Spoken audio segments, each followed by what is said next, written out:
Hey there. Welcome back to the Golfweek Amateur Tour, the podcast. Chris, should we tell people how to join the tour? Of course. Whether you're a seasoned member or just tuning in to learn more, we're here to help you dive into the ins and outs of the tour. If you've been on the fence about joining, there's no better time than now. It's a fantastic way to play competitive golf, meet other passionate golfers, and step up your game. Registration is open. All you need to do is go to amateurgolftour.net, click Join the Tour button, and pay your local tour's membership dues. And if you want to keep up with all things Golfweek Amateur Tour, make sure you're subscribed and listening to the podcast on your favorite platform. Don't forget to download each episode, share it with your golf buddies, and if you're enjoying the show, drop us a like and a review. Your feedback helps us grow the community and reach more golfers just like you. Thanks for tuning in. Now let's get into today's episode. Chris, welcome back, and I mean that in both the figurative and literal meaning. So welcome back. Right. Thank you. It was a great trip. Took a couple extra days off to recover, and ready to make my next trip. It was fun. Good time. I'm glad you enjoyed it, and I know this was a family trip and anniversary trip, so I know it was extra special. Happy anniversary to you. Appreciate it. I think it's awesome, and you had that time with her and the boys, because as you know, they're growing up fast, and you're not going to be able to have that all the time. So right. No, it was a great time. It was there were some moments where you could tell they were overwhelmed, but it's a good time, and I think they'll remember that for probably the rest of their life, because when you get, traveling around the country is different, but when you got to stay in the same seat for 6+ hours, it's different. It's very different. Yeah, so just tell them next time that you forget their birthday, just tell them I took you to Hawaii. That's to get out of everything past for a while. For a while. Right. So you're back. So you got anything good? Rest a couple days. You got anything good coming up near future? Just finishing up the schedule. Got a 2-day major up north in New Mexico, and then couple local ones, TPC Scottsdale, and then we'll see you at Nationals at Stu Subs. Stu Subs. It's the first spot I'm stopping by. Well, not even the Airbnb. We're going straight to Stu Subs. Just going straight there. Well, we got for that's watching. The finished product is 10 times better. It's only a small piece of what is actually recorded. Yeah. An episode is generally about an hour. We have like 3 hours per episode that we can't even put together to make any sense. One season that we do this, we need to do it for a blooper episode. Yes, I was thinking the same thing. Give us a week off. Well, actually, give me 2 weeks off. You still got to do the editing, but we need to have a blooper one, because man.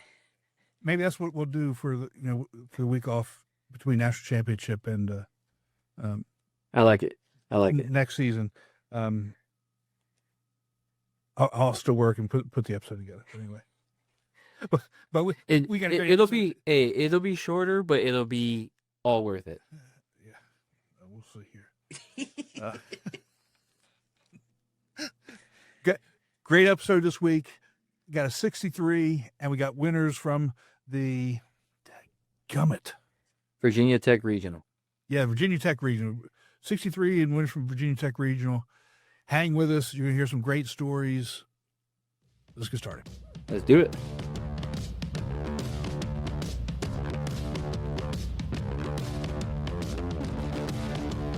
Ladies and gentlemen, Golfweek Amateur Tour proudly presents Golfweek Amateur Tour, the podcast, talking about all things Golfweek Amateur Tour, including interviews with tour directors, players, and course professionals.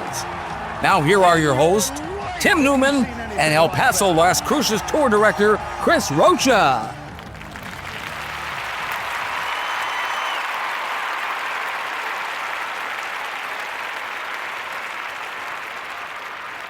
Chris, welcome back. I got to get you one more time before you get on that plane to go to Hawaii in case you never come back. I'll be back. Don't worry about it. I can't Well, leave. I do I worry. can't leave you doing this all by yourself.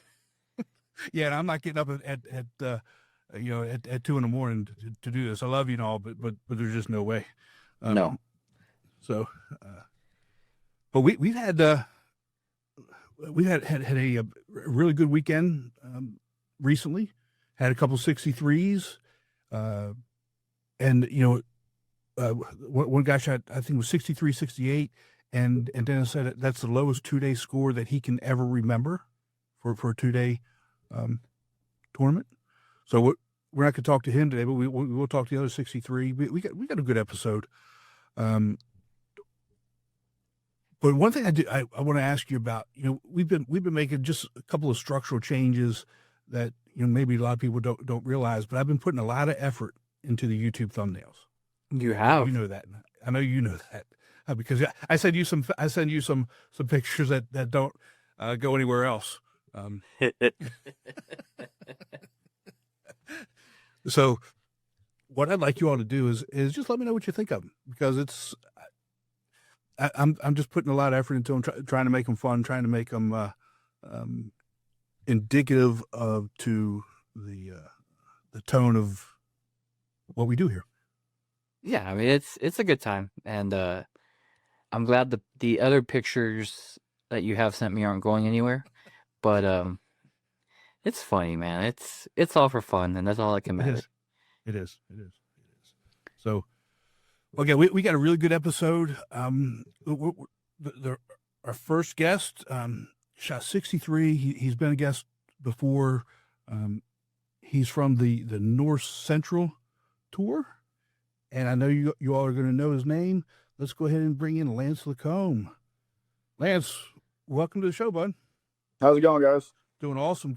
Good, man. Another 63, and congratulations. I don't know how you do it. I think it's a little bit of luck at this point. Well, it's my understanding it's a 63 with no bogeys. Yes, it was.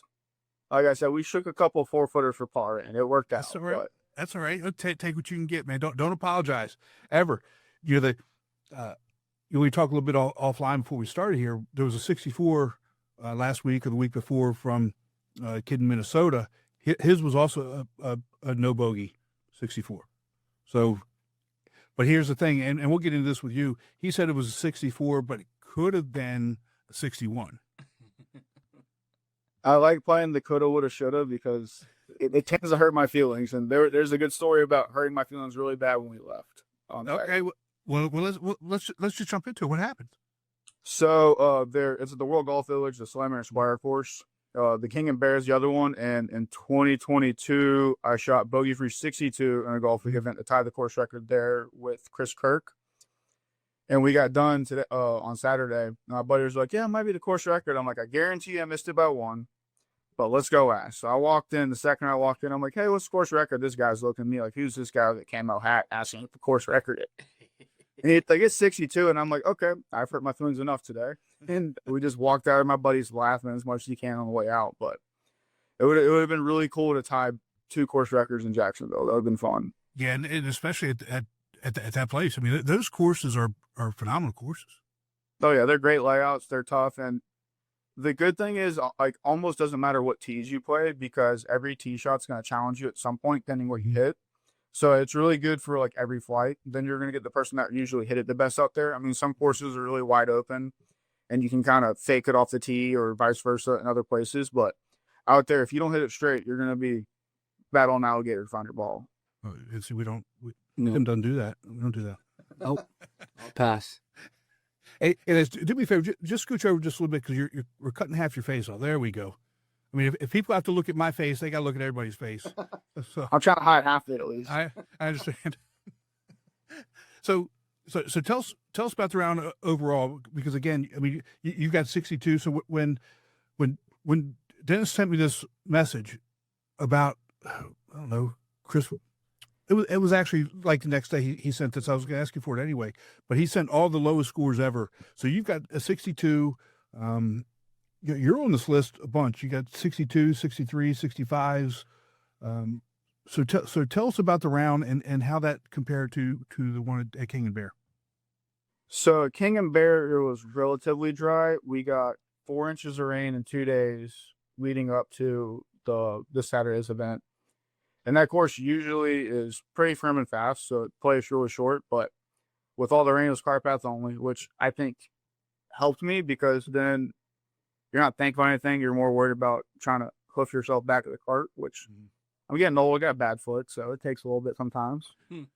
And then we had a good grouping. Well, 2 of my best friends, Kyle Dodson, Chase Botson, and then one of my buddies, Traveris, was playing.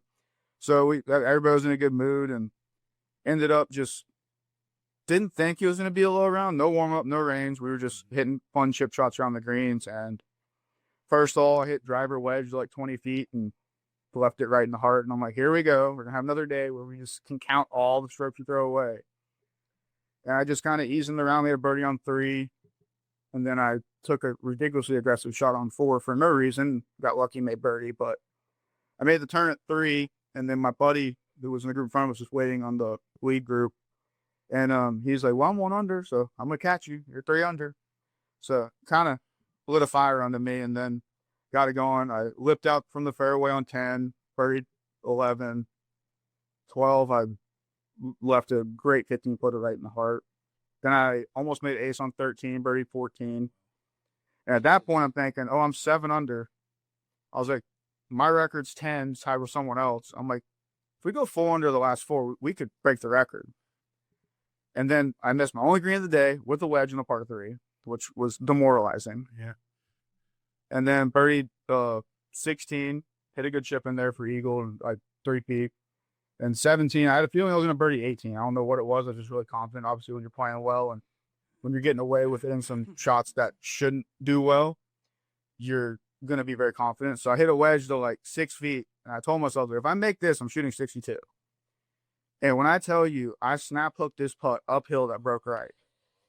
I mean, it was a tight draw with the putter, which was just demoralizing at the point. A tight And my friend group, we're the kings of tight draws with the putters. It's bad. And at that point, my buddy Chase was 3 under going into 16. And 16 is par 5. He's a long hitter. So I'm thinking he might get to 5 or 6. So when I got on 16, I'm like, I gotta put the pedal down because you never know. I mean, there's birdies out there. And 18, I hit a good 7-iron in from like 178 to like 5 feet, made birdie. And it was the weirdest feeling because I was so focused on shooting 62 that like 63 like hurt. But at the same time, it's like I didn't make a bogey, no warm up. I made every putt that like I was supposed to make, so I can't really get mad except that one tight draw. But those happen a lot, Right. especially this year in tournaments. Right. And came in. My buddy Kyle Dodson won a prop bet for $250 against Chase, so it was a phenomenal day. So I was more invested in Kyle's round than I was mine, which I think helped a lot. Like how he hit 6 greens, made 2 birdies, 2 bogeys, and the whole group's fist pumping every time it makes a 6-footer for par. So no one was even thinking on my score until we get on like 16 or 17. So it was just like a perfect mental game day to where I didn't even focus on. I just tried to get out of Kyle's way. And luckily enough, getting out his way was hitting it close a lot that day. So I need to play a calm more, I think. Well, so when they realized at 16, was it kind of like a pitcher throwing a no-hitter? They just kind of left you alone, didn't talk to you, made you ride by yourself, that type of thing? Or a little bit, because they asked me on 15, the par 3. They're like, Lance, are you 5? I'm like, no, I'm 7. They're like, what? I'm like, yeah, I don't know what's going on, but we're kind of blacking out on all these wedge shots, hitting them tight. Then I missed the green. They're like, oh, shouldn't have said anything. Man, Chris, it's got to be fun to watch. Seriously. I bet. When you just get to hang out and watch somebody hit some golf shots, it's always fun. Good golf shots, not Right. So let me ask it's kind of a series of questions. Okay. When we got this information and I started looking at all the tour's lowest scores, I went and kind of pulled a handful of players across the country who have the plus handicaps. Okay. And just kind of as as a point of reference for everybody, Lance right now is sitting at he's a -3. Okay. Of your scores, and this is disgusting. I mean, it really is. You don't have any of the scores that are being used are plus scores. They're all minus 7.2, -3.6, 3.2, blah blah blah, right on down the road. And what I wanted to do is I looked at your high scores, and Chris, there weren't many of your whole career with Golfweek, right? Mm-hmm. So there's not many. I think you've got two, maybe 380s and a 79, and everything else is like a 75 and below. Mm-hmm.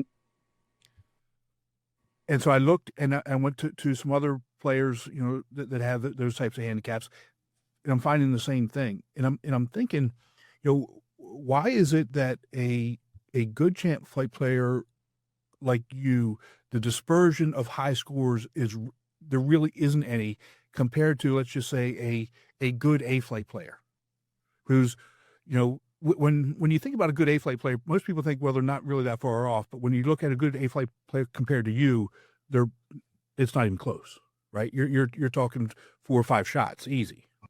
Mm-hmm. So why do you think that there's that dispersion of high scores for a good A flight player as opposed to a good champ player? So with playing with the guys like Joe Jaspers, Wong, Corbin Holt, the biggest thing that I see that we do in particular is when you start bleeding, you find a way to stop it. And if that means you got to start hitting it 20 feet with a wedge and not trying to go at flags just to preserve the score until you kind of figure out where your swing's at, that's a big thing. And then for the most part, we don't take unnecessary risks. Like, we won't go for like an island green with a free wood that some people are like, oh, it's Spins game, which helps. And then just picking the right club off the tee. Like, sometimes I've seen with like A flight and B flight, from their tees, they get hit driver, but then they get down to like a wedge number they don't necessarily like. Right. And, I would say the average good A flight player is going to make the occasional double from a number they don't like, just because, they get in your head, you think about it a little too much. I mean, it happens to me too. Like, I do not like hitting 9 irons, so I try to avoid those. But it just adds up if you can just make golf as more like a driving range, if that makes sense. Mm-hmm. Like, if you're good from 100 to 120 and you're not that great from 80 and in, I mean, Tiger played the first 4 years of his career trying not to hit inside 80 yards. So if the greatest player ever was doing that, there's got to be some merit to it. And I've seen that with like a lot of us when we'll go like with par 5s, if it's like a tuck pin, like if it's a short pin, we're trying to hit it deep. And if it's a long pin, we're never hitting a club that goes deep. And I feel like sometimes we're so focused with like the skin spot and trying to hit it close with a lot of people that you sometimes take a club that you know is going to get there, but might go deep, but you don't think about the bad shot. And it's more like the Decade Golf Systems, where I've been using a lot this year. It kind of helps you pick your targets to where your bad shots are still on the green, and a lot of times they'll turn into the flag more often than not. Okay. So I feel like that's something that the high-level champ fighters do for the most part. But you also have the skill to be able to do that too, right? Yeah, and that's that, and I think that's a key point. So you said like a good A flight player will take a double. How many doubles have you taken this year in a tournament? I took a lot at Fripp Island the first day. I found a couple palmetto trees that were a yard off the fairway that I did not think could stay in there. But I mean, I probably made in Golf Week this year, I probably made 5 doubles, probably. Okay. Yeah, right around there. Okay, so only 5. Only five doubles. Okay, out of however many rounds, 1, 2, 3, 4, 5, 6, 7, 8, out of 9 rounds.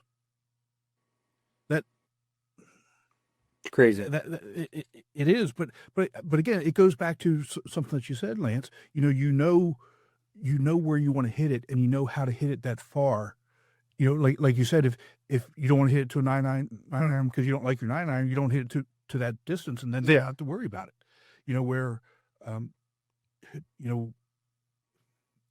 Maybe A flight players can do it. Maybe some B flight players can do it. But C and D flight players, they're just swinging away and Mm-hmm.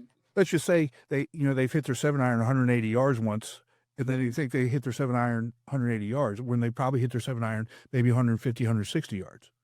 100%.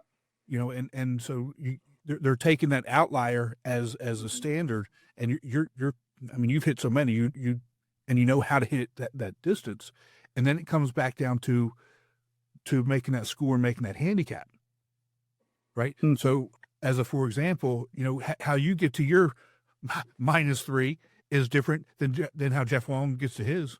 Yeah. Right. Yeah. And it's no different than an A-flight player who's a 5. How they get to their 5 is how somebody else gets to their 5. And so it's knowing your game and sticking to that and playing to what your strengths are as opposed to worrying what everybody else is doing. For sure. Lance, let me ask you this real quick. What advice would you give somebody that's not a champ flight player? Because I mean, as much as you all will take advice, you guys have your own set game. But somebody in a lower flight, what advice would you give them if they're struggling bad and they know they're a better player than what they're playing? I would say majority of the time it's accepting that bogey's not that bad in the grand scheme of things. Because like we'll talk about it. We have a bunch of big friend group that plays all different flights, and we'll talk about how like B flight, C flight, D flight, 3-shot lead can go away in one hole. I mean, it can any flight. I did it last year in an event. It was great. Made a great 8 from the middle of the fairway. It was beautiful. But it's just kind of understanding sometimes if you don't have the shot to hit on the green or to hit it in a spot that you think is going to make it, like, the hero shot's not always the play.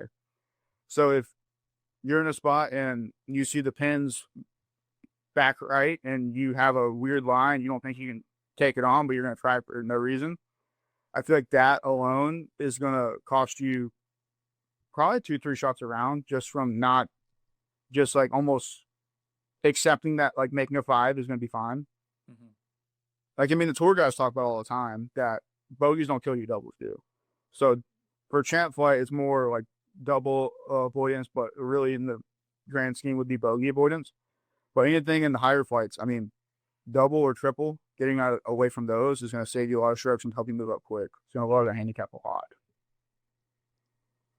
Cool. Because everybody has the ability to hit a great shot.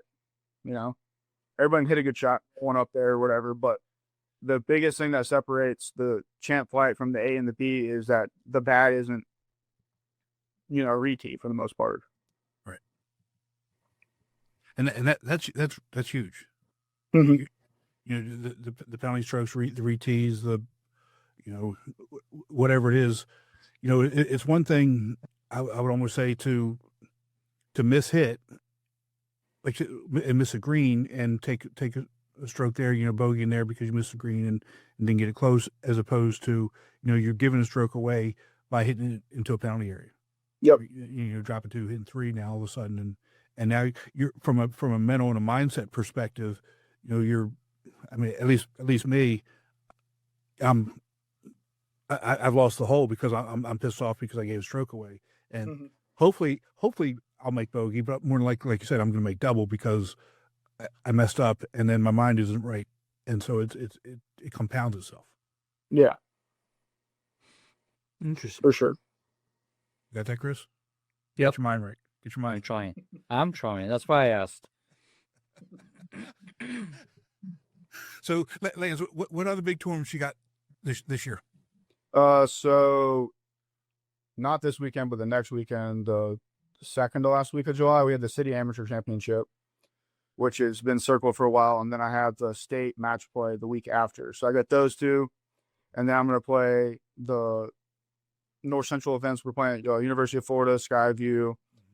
We have the season enders at Juliet Falls, which anybody listening, Juliet Falls is one of the nicest courses in the Central Florida area, so definitely wouldn't miss that one. And then other than that, Nationals is circled on the schedule. I want to finally get myself in a better position than losing in a playoff. So we're going to try to keep it together for 3 days. Hey, that's the key. Lance, I believe in you, bud. Let's talk about the is it the City Am? Yes. Okay, we talked about that a little bit last year, and that's an important tournament for you. Why is that? So for that, it has world amateur golf rankings points. So you can get points for just playing in it if you're already on the system. But for that, if you win that, usually you get exempt into like bigger events. Like if you win a city championship, for the most part, if it's a 3-day one, you'll get into that Gasparilla, which is the second biggest mid-am event in the world. That's in Tampa, Florida. That is an awesome event. I played for the first time this year. I've never played in front of so many people. There was 10,000 fans out there the last day. Wow. So just playing good in the big events with ranking points is big because then, I mean, at one point I got to right around 1,000 in the world ranking this year. Then we had a rough March, but just the better you play, the better you can move up there. And then it helps out with getting into big events and then getting exemptions and stuff like that as well. How'd you do in the Gasparilla? I finished T31 out of 156. I was in contention going the back nine and made a double that wasn't on Golfweek, but I made a handful of those that weren't on Golfweek. But To me, those don't exist at all. We just worry about But yeah, it was a great event. The course was amazing.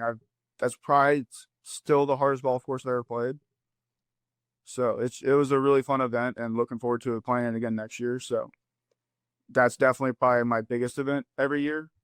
But Nationals is one of those that it's circled every year. I try to sneak the course, try to like get all the courses out of Dennis's brain beforehand. I want to know what's going on, which, as you know, takes a lot of coercing. It does. It does. I don't know if everybody knows what's going on. I'm not giving up too much, but I covered a tournament for Dennis this past weekend, and when Dennis texts or Dennis sends emails, you got to decipher some things, man. And I'm sitting at the scoring table with Susan. I'm thinking, we got to make a decision. I don't know what this means right now, and I'm trying to figure it out. I said, Susan, you text back and forth with him all the time. What does this mean? She looks at me, I don't know. But yeah, it's Dennis will play things close to the vest, and then you got to figure some stuff out. But God bless him. I mean, the courses are out now, though. Yes. I think champ is Hampton Hall Country Club at Hilton Head, and I forgot the third one. Well, it might be Oyster Reef, I think. I'll tell you what, let me pull it up. But if you're at Hampton Hall and Country Club, I'm expecting low scores like you had a couple years ago. Honestly, yeah, I like Hampton Hall. It's fun. That's one of my courses we played. Yeah. I love Hampton Hall. And here we go again, Chris. I love all the courses, but seriously, Hampton Hall, Country Club, and Golden Bear and Jones. Golden Bear, yeah, are some of my favorites there. I love them. I mean, I say they're all my favorites, but he can't make a decision. Has a great finishing stretch at Jones. It's so good with that because the wind could pick up and the holes that you would think you could score on can be like you're trying to survive and make par. It's just a really good finishing stretch for sure. Yeah. So yeah, I can't find that list off the top of my head, but if you're if you guys are at those two courses, Hampton Hall and Country Club, it's gonna be low scores. Looking forward to that. Hoping so. Hopefully the game rounds into form there. Now, hopefully I didn't like play too good now and then struggle a little bit coming in, but we'll see. I mean, yeah, you know your game better than anybody else, but I mean, this is right about the same time last year that you shot the 62, right? Let me pull it up. something like that. I think I shot 65 and 67, 65 or something like that. 1, let's see here. 65. Yeah. So he's got your highlight on here a bunch of times, but so June 23rd of 24, you shot 65. Okay, yeah, it was a 2-day. That's pretty cool. Yeah. So I mean, it's 3 weeks apart. I mean, I think you're in a good spot. Maybe I figured out when to play tournaments. Right time. That's awesome. All right, bud. Well, I'm hoping I see you before Nationals. That if you get any more low scores like this, let me know, and we'll get you back on. but I love what you're doing, man. It's pretty awesome. Thank you. Appreciate you guys having me on. Take care of yourself. You too. Talk soon. Let's take a break from the show to hear about Srixon's ZX Mark II drivers. ZX Mark II drivers are for major players, major winners, major power. All new ZX Mark II drivers, only from Srixon. Tim, it's always great to hear players shoot real low. I'm telling you, when I get to play with HB or Ty Taylor, some of my champ flight guys, and just watch them play, sometimes I forget that I'm playing in a tournament because it's just so majestic is the word that came to mind. 63 is nothing to sneeze over. Anything that starts with a 6 is nothing to sneeze over. But it's just awesome. And, if these guys keep playing the way they are and they keep getting better and momentum keeps building, Nationals is going to be a shootout for them. I know. It's like we said, if they're playing those two courses, Hampton Hall and Country Club and whatever the third one is, there's going to be some low scores, and that's going to be a good time. Yeah, I mean, I wouldn't be surprised if there was a 3-4 player playoff. I would not be shocked. I'm good with that. It gives us a couple extra minutes to do what we do. Right. But I love Lance. I mean, he's such a good guy, so down to earth, so willing and open to talk with us and give us what really happened. Right. But I think that's what's cool with our tours. These champ flight guys aren't, above themselves. They don't think that they're the best ever. Like, yeah, I shot a 63. Oh, what? You want to talk with me? Yeah, let's talk about it. I don't care. Like, it's just cool to be. We don't have to fight them to come and just hang out with us. Yeah, because you text him, can do it. He's 10 minutes later. Yeah, man, we're good. Yeah, let's go. So I love that. And we'll talk a little bit in the closing about some of the scores, low scores historically and this year, because I brought a little bit of it up in the interview with Lance, but if we get to a little bit more detail with some of these scores, it's incredible. I mean, right. When you actually look at some of the scores and the indexes and how these things are falling out, and a lot of times, I mean, I didn't know this. I'm sure you didn't know until you actually see some of the data here. It's mind-boggling. Right. We'll get into it later, but it is pretty cool to see all this data. It is. So, and I can't wait till next episode to talk to the other 63 that happened this past weekend. So, we'll catch up with him in a couple of weeks. But went out to Blacksburg, Virginia Tech Regional, and let me tell you something. And I know people are probably tired of hearing me say this, just like my favorite courses. If you didn't go, you missed out. You missed out. You put this on your bucket list. It's a beautiful place. It's a phenomenal course. Obviously, Lau runs a good tournament, and it was a great time. Great time. That's awesome. And so, interviewed winners, and we're gonna hear those interviews here in just a second. But we were going to do it live, but you were in Hawaii, so we couldn't do that. You're busy surfing or whatever it was that you do in Hawaii. So you missed it. You better put that on your list. I will, because remember my crew that I travel with, they're not doing anything in the early part of the year because it's too cold. Oh, so I'll have to put that one on there. I'll pencil it in. Oh my god! I just can't do it, man. That's like you guys. Well, let's go ahead and hear some of these stories, and we'll catch you back up in the closing. Let's do it.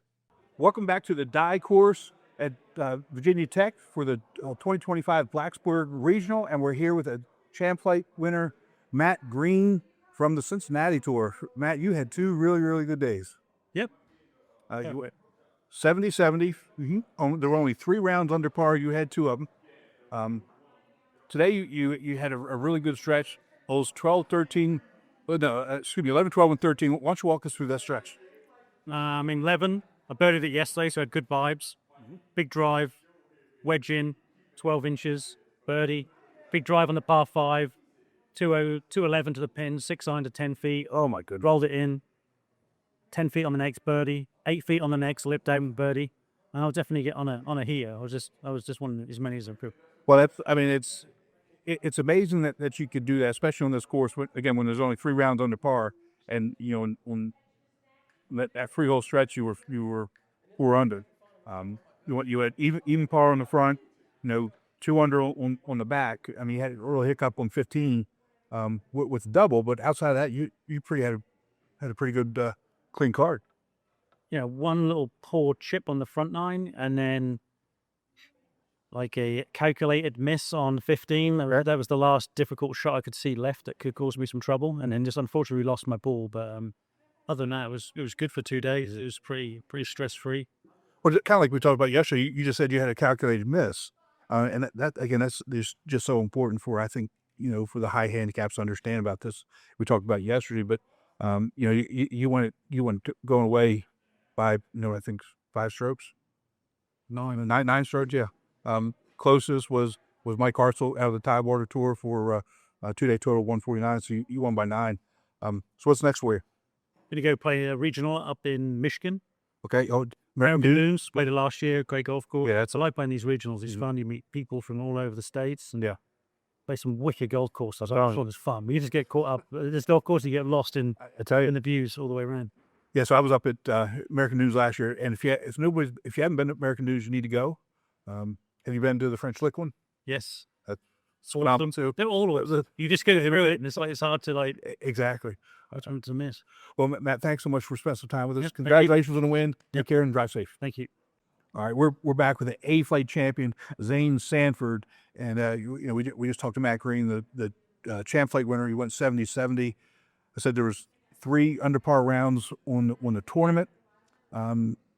And Zane Sanford, the A-Flight champion, had the 3rd one. And I'm just going to say you had the round of the day. Even though Matt shot 70, I think you had the round of the day because we talked yesterday when you left. All you had to do, you play your game, and you turned around and did that. You went 82-71, and you got a 3-stroke win. So congratulations. Thank you very much. Yeah, I just literally last night I pulled out the putting match to work on my 5-footers because yesterday that 82 was missing putts about this far off. Okay. So then last night we were having a party. I need to pause that a bit and let me go work on my putting, and I did that today, and I was able to get revenge on hole 18, 17.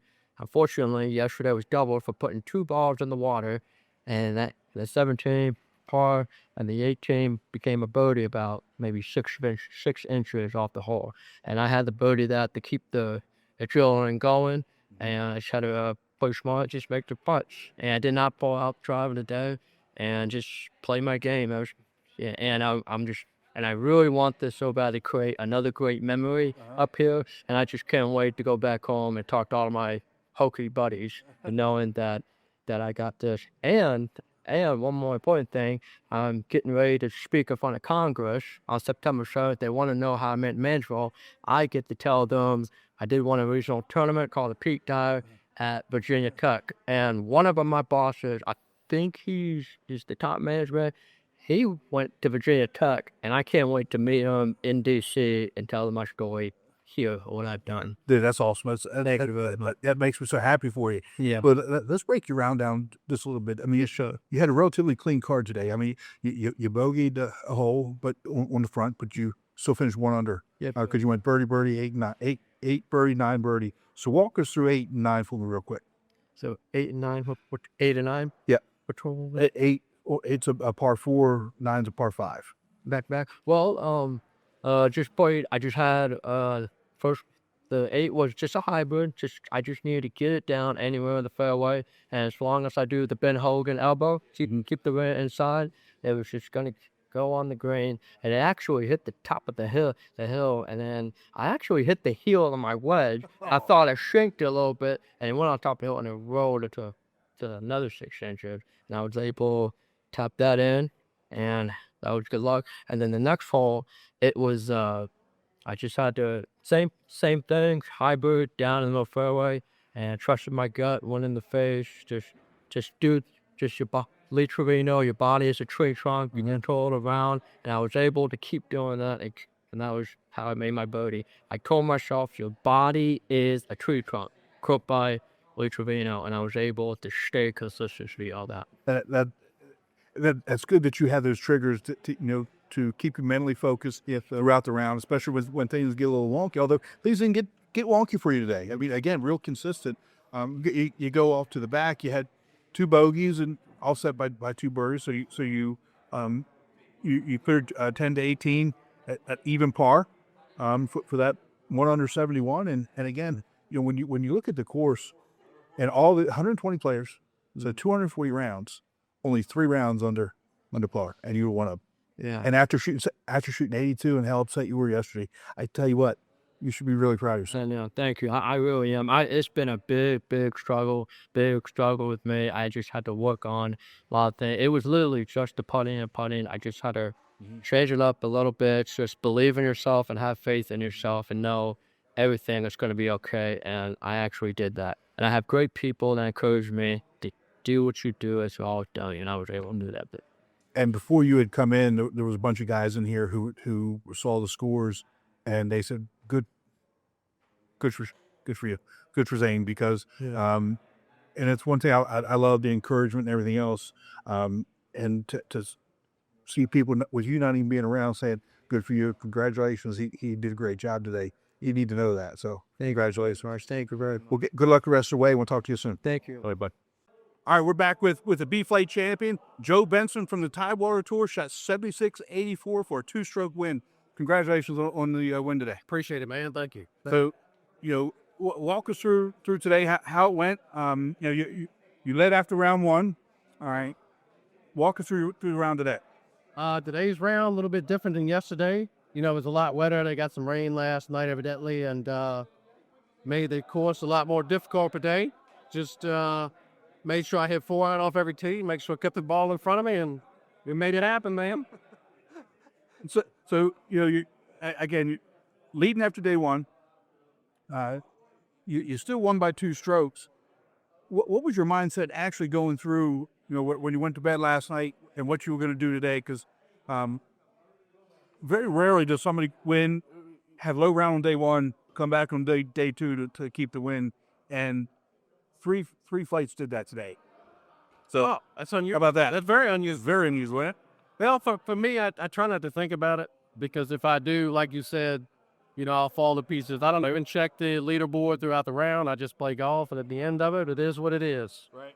So I try not to worry about it. I slept pretty well last night and came out here today, and so I'm just going to play the same game I played yesterday, and it worked out. That's awesome. Did you win any skin money in that? None. Didn't even ever birdie in there. But you walk away with a trophy. You walk away with national championship ticket punches, and you're ready to go. What's next for you? I think if we get into, I think it's dogwood for Richmond Tour. Awesome. Like I was showing on the video, like that was your buddy today, so they're trying to get back to the tour. Awesome. Well, congratulations on the win, and we'll see you soon. Appreciate it for taking. All right, we're back at the die course.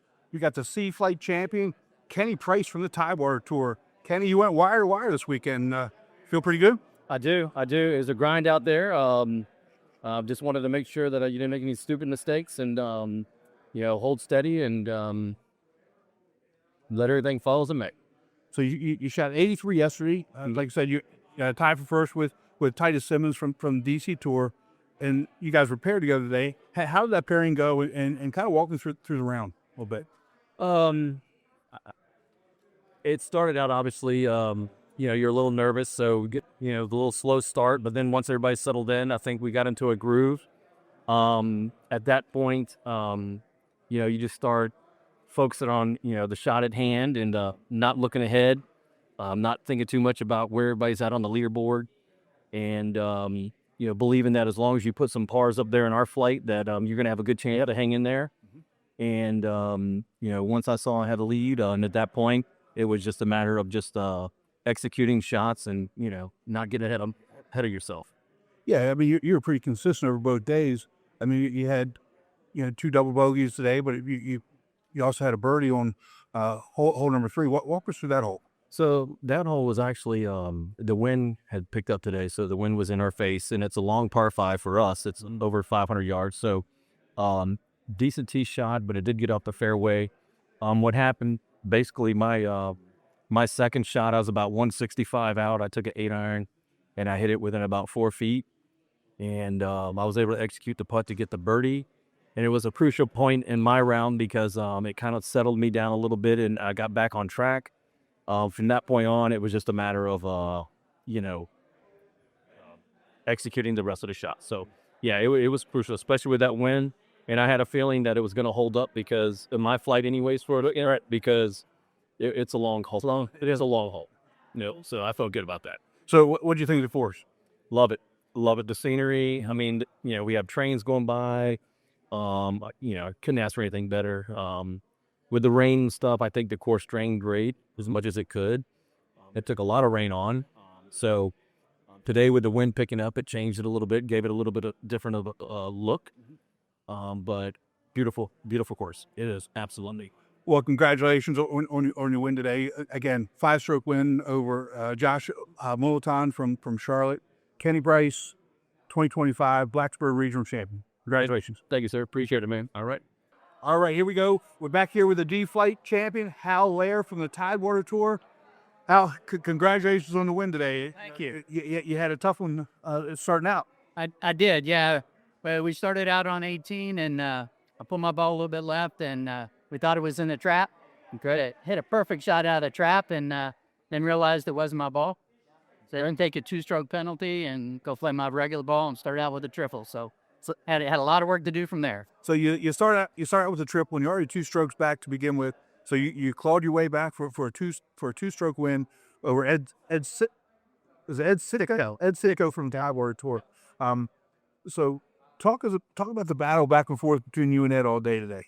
It was a bit of a battle. I didn't hit very many fairways all day, so it was quite a battle for me just to keep it in play and keep up with him. And he started struggling a little bit and let me back in, and Wayne Enzer kept us in the mix. So it was a good mix out there today. We had a really good foursome.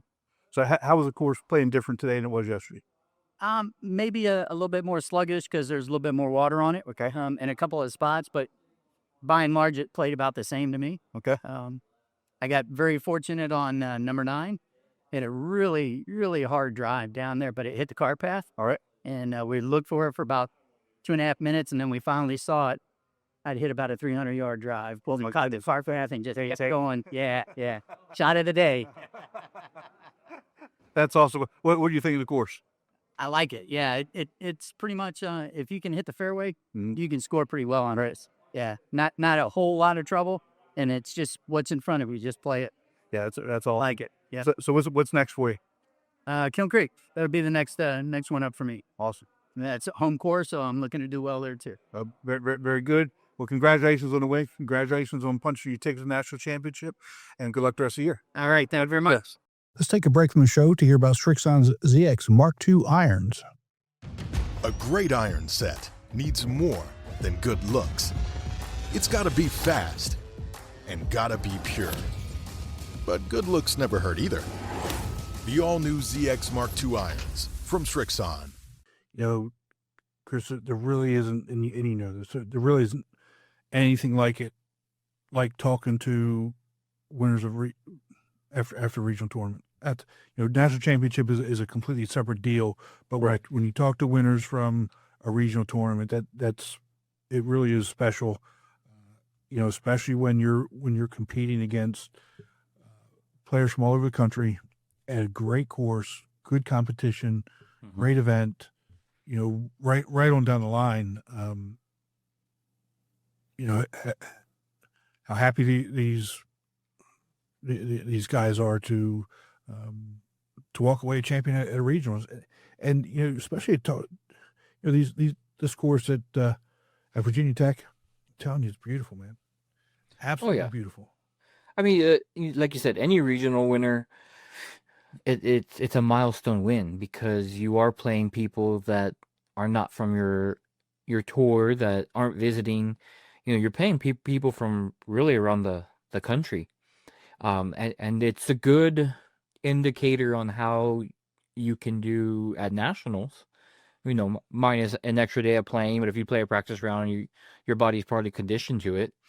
Um, if I won a regional, I think I would go in there with a chip on my shoulder. Because you and 15 other, 14, 15 other regional winners are probably there. So you kind of have that little edge. But I can imagine how much weight is off your shoulders winning a big tournament like that. I mean, I've been close. I think I have a second place, a fourth place.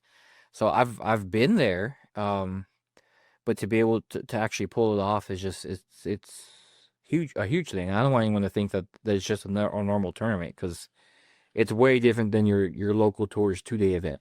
Yeah, it is. And again, Lyle does such a good job running events anyway. I mean, you got to go. Right. I mean, all the directors that have regionals, I think, run them amazing. Yeah. The ones we've been to have been top notch. It's phenomenal. Yeah, it's really, and so I think a lot of times when we say that, people say, "Oh, they're just saying that." There they go again, right? Saying the same thing again and again. But let's put it this way: I wouldn't do, if it wasn't like that, I wouldn't do it. I wouldn't say anything. Well, and I challenge anybody to go to a regional that we've talked about, that we've been to, and tell us we're wrong. Tell us we're wrong, right? And I guarantee you, no one will be able to. You can't do it. Even when we were at American Dunes, last year in pouring down rain on Saturday. Right. These guys were walking in soggy, looked like a dog that was left outside, just all soaking wet, dripping. And, I mean, yeah, they were probably upset because they had to deal with the rain, but it's part of the game, It happens. Luckily, it was just one flight that it happened to, so they were all out there and had to deal with it. But you come back Sunday and you play your day 2 round, and anything can happen. And, it's the people you go with too, because usually with these regionals, if they're people from out of town, they're bringing a handful. They're probably not going just by themselves. Exactly. These trips are planned ahead of time. So get on out there. I'm just telling you. Bill Persecki, the Chicago tour director, sent me an email today asking if we were going to be out at Grand Dunes. Unfortunately, we're not. It's next week, and you just come back from Hawaii. You got to take a nap. Yeah, it's gonna be tough. But one day, one year, Tim, we'll get enough sponsors. We can go to every single one, and we'll make sure they all spread them out, and we'll hop into your RV and we'll just go. We'll just drive. That's how we'll spend the summer. Yeah, we'll just do it. Jack and Diane, Jen and Diane will say, "We'll see you when you get back in November." Yeah, because we'll have to end the trip at Hilton Head and then call it a day. And then we'll take a whole month off. Yeah, exactly. Well, you're back. You got kids start school. You get a couple days to yourself, and then we're right back at it for you. So, obviously, still a lot going on. We got. It's only like 45, maybe 60 days tops left in the season. It's quick. Season. It's gone by quick. So I would suggest you if you haven't signed up for the rest of your local tour, do that. Sign up for tournaments. I guess the last 2 regionals. Do that quickly if there's space. Right. There may not be space anymore, but and then let's buckle down and get your handicaps right. Get them down and let's get into national championship. That's what I say. Yeah. No, it's gone by quicker this year than I think last year. I mean, maybe for me it's because I had big trips planned, but it's been awesome to see some great golf played all year, so far, and man, I can't wait to see that leaderboard come national championship, because if the guys that we've talked to all show up, it's gonna be a dogfight. Mm-hmm. Yep. Well, we know Lance will be there. I mean, if Lance would go and he'd camp out there if that's what it meant. Right. I mean, he's hungry, and I can't wait to next episode. Talk to the other guy who shot. I think he shot 63, 68 in 2 days. Jeez, I shoot that in PGA 2K25 on my PlayStation. Probably on easy mode. After what, 500 rounds to practice to get that? How many mulligans? Yeah, it's insane to see what these guys scores that you sent me. Mm-hmm. I mean, it's I think the 80s and above, those bad rounds that they have stand out more than all these good rounds. Well, to a certain extent, yeah, and that's what makes it really so interesting, right? I mean, so like Lance had two bad rounds almost back to back. So he shot an 80. Wait a second. Now this is okay. So here we go. This is what it was. Let me just double check, make sure that I have my dates right here. Yeah. So he shot an 80 at Atlantic Dunes, the national championship, which, he mentioned that first day at Atlantic Dunes, the winds were blowing. Right. And then he shot 70 at Golden Bear the next day, and then turned around with a 79 at Atlantic Dunes again. So he had his, two of his highest rounds almost back to back in national championship on a very, very difficult course, which, and what are you gonna do? I mean, that happens, but and then he shot an 80 at Fripp, and he kind of walked me through that. Just a lot of it was bad luck there, but he's got 3 80s and a 79 out of 67 rounds. Mm-hmm. And the rest are, 75 and below. So, and again, Joe Jaspers. So Joe's got history all the way back to 2009. So, he's got a couple more higher rounds, but you're also talking, a decade more. So, but you're still only talking 81s, 82. The crazy thing about Joe Jaspers is I'm looking here, right? And obviously your handicap is your best 8 scores past. He's using only 1 score from this year in his 8 lowest scores. It's insane. It's wild. I mean, and they're so tight, 73, 72, 73. And he can go out there and just throw up a low 70, 69 and call it an average day. Yeah. Unbelievable. So, well, Jeff Wong. So again, look at Jeff's scores. I think his highest is a 77. That was his first round. He's got a couple 77s and 76. Everything else, low 70s. Yeah. Low to mid 70s. And we talked a little bit about this with Lance. Jeff Wong is a good player, but how Jeff plays is very different than how Lance plays. Right. And still, I mean, watching 2 of them go head to head, or watching the 3 of them, Joe and Wong and Lance, or any of these guys that we have on this list here, Corbin or HB or Chuck Spears, or pick a good champ flight player. I don't care who it is. Watching those guys go head to head, it's fun to watch.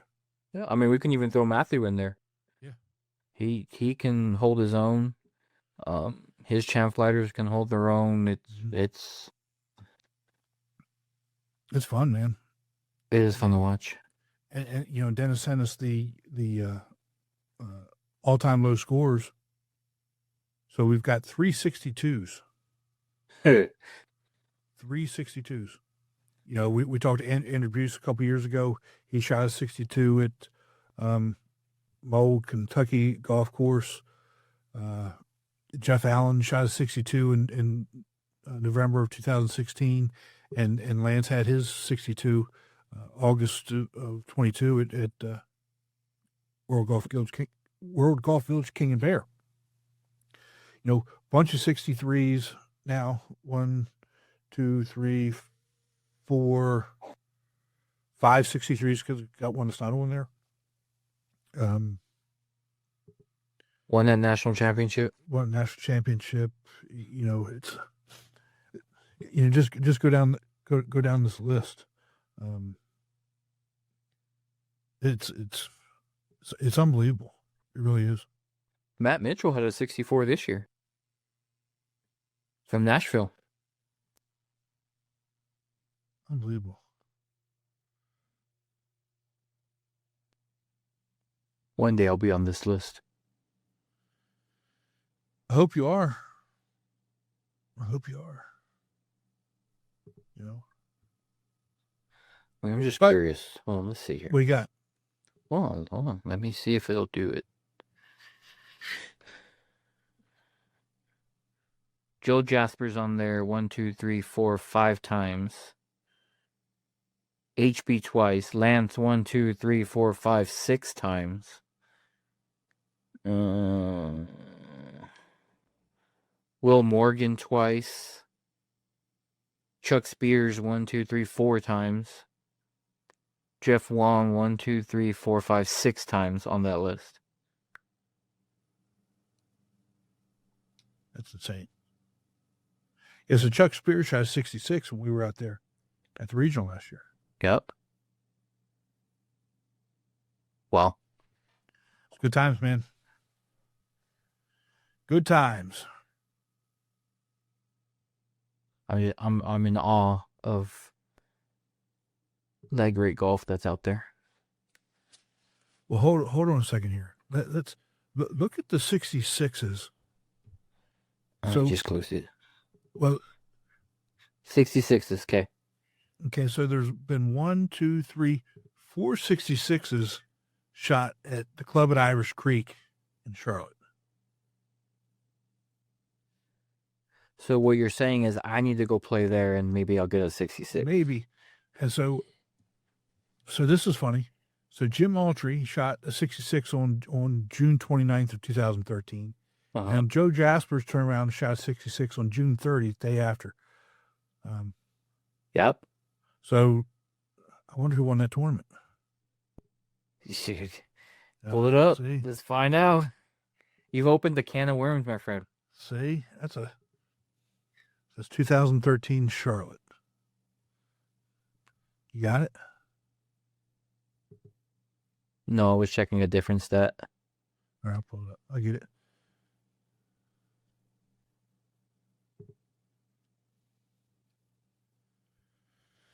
Oh, let's see what we got here. 2013. Well, you pull that up. September 10th, 2018. 66, 2 different tours that day. Wow, this is interesting. Neither one won. Jim Autry won by 2 over Joe and Scott Patnode. Wow.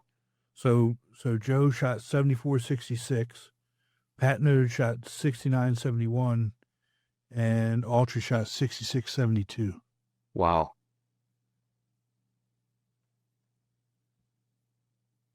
How about that?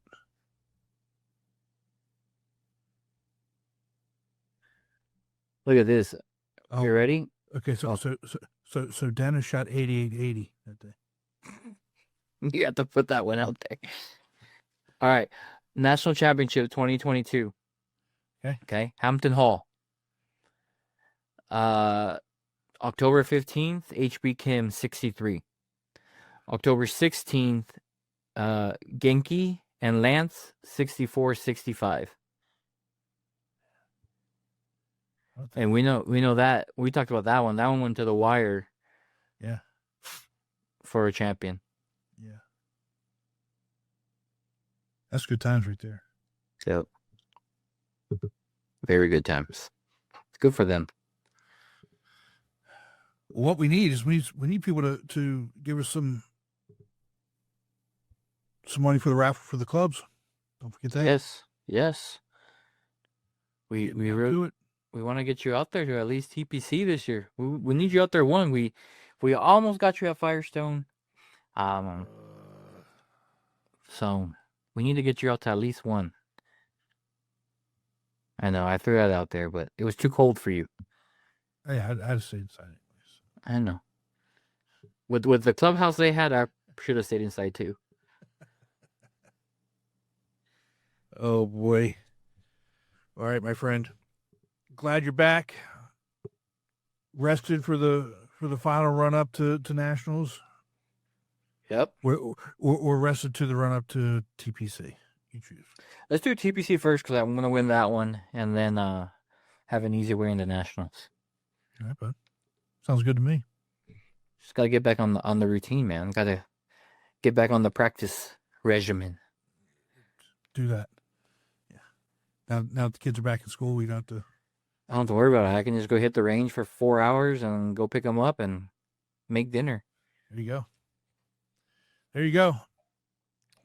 Well, send my best to the family. Likewise. Get some rest, and we'll see you soon. Do me a favor. Don't send me any more Stu Sub pictures, yeah? Well, I was going to tell you if I make it out to TPC, I'd bring you a Stu Sub, but that's a lie. Yeah, it's not going to make it. It would never make it. No. Dude, it wouldn't make it off the island. Checking all those stuff and eat it. See, here we go.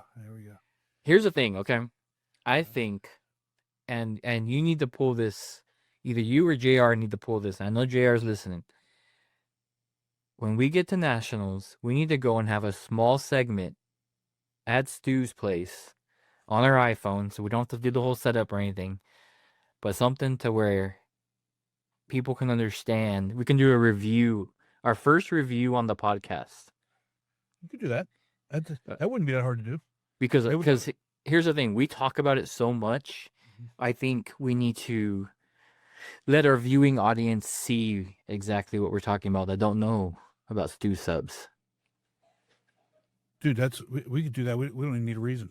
Honestly. There you go.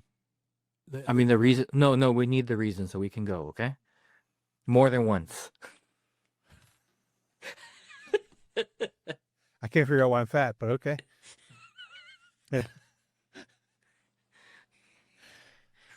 I can't wait to see what your AI generated thumbnail is going to be for that one.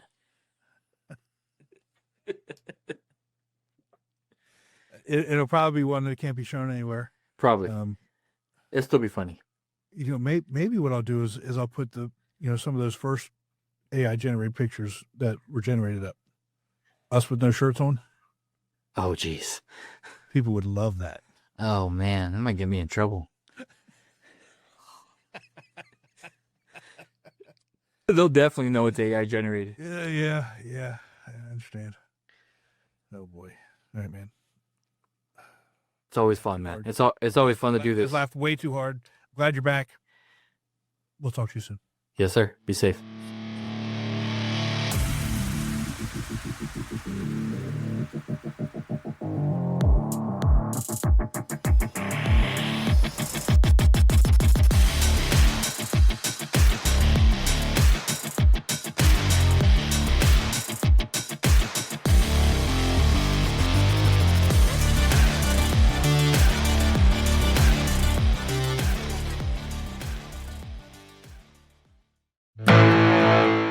All right, that's a wrap for this week's episode. But Chris, after all this time, you would think we would remember this stuff. We forgot to tell people how to register, didn't we? Yep. Take it away. Well, if you're not already part of the Golfweek Amateur Tour, what are you waiting for? Grab your clubs, join the fun, and see what competitive golf is all about. You can sign up today and start meeting some incredible folks who love the game as much as you do. All you need to do is go to amateurgolftour.net, click the Join the Tour button, and pay your local tour's membership dues. And hey, don't forget, if you're enjoying the podcast, you can catch us on all of the major podcast platforms. Be sure to download, share it with your golf buddies, and throw us a quick review if you're feeling the love. It helps us keep bringing you the good stuff and reaching even more golfers out there. Thanks for hanging with us, and until next time, keep swinging and having fun out there. We'll see you next time. Take care.